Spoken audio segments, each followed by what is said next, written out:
The streets of old Milwaukee was really innovative at its time, 50 years ago. It was an immersive exhibit in a way that really people hadn't seen before, where we walked through the exhibit rather than looking at it through a window or across a fence or something like that. They want you to feel, to touch, to see. That's why the lighting is set the way it is, and the floor is set the way it is. And the idea that you can walk up to a window and almost voyeuristically look in and see what people are doing. We wanted to stay true to that idea. We wanted to give people more of what they love the streets for already.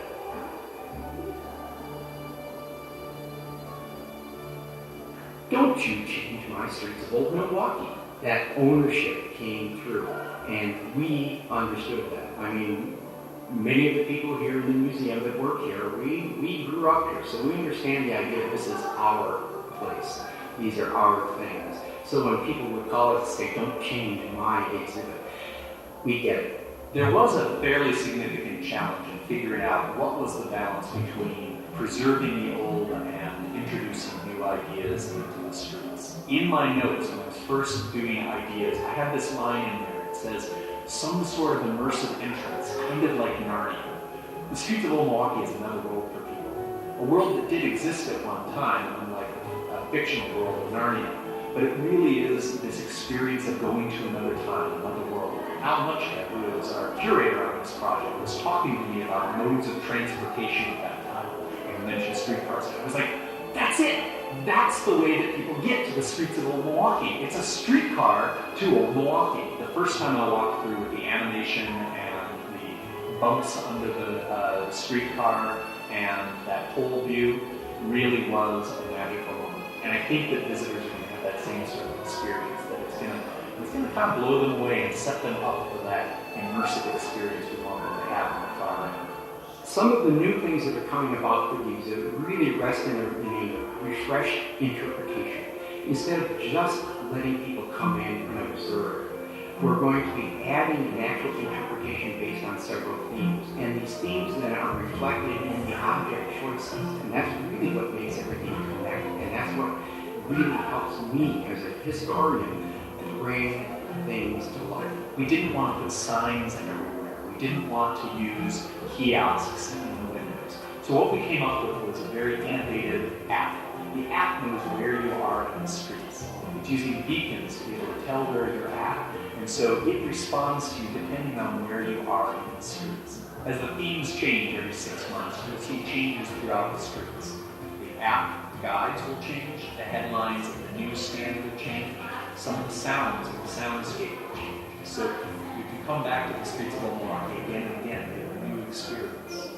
Milwaukee around the turn of the last century was a very industrial city, and we wanted to emphasize that with some of the new buildings that we built. We have the Falk Steel Factory. We have a garage where streetcars get their maintenance done. We have a lumber yard. The interior of the Blifford lumber, or rather the Northside Lumber and Fuel office, actually did come from their original building. The Blifford family have really been involved in the museum probably since the early 1920s.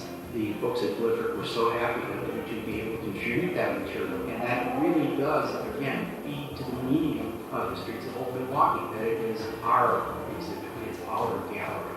The Milwaukee Public Museum is known for its Easter eggs hidden throughout the museum, little things which only the most observant people will find. Abby is one of the few new taxidermy pieces in the streets of old Milwaukee. She's going to be kind of in a dark area, fairly high, and then the idea is when you walk past the motion detector, there will be a sound effect. And then we're hoping that people will take their cell phone light and look and see that she has eyes that reflect, just like a natural animal would reflect, and it gives the illusion of the retina glowing back the landscape. She's been sitting in the streets since 1988, I believe, this particular figure. And basically what I'm doing is freshening up her face, cleaning up her hair. She's gotten very dirty over the years, and she's got some new eyelashes, and she's gotten her eyebrows tweaked here, a little bit of a new hairdo. She'll be going back out in a few weeks when she's finished, and hopefully she's going to look good. We wanted to allow visitors to get even closer to the streets of old Milwaukee, and that meant going in some of the buildings. We've opened up the Nickelodeon so it will be open almost all the time for visitors as they come through.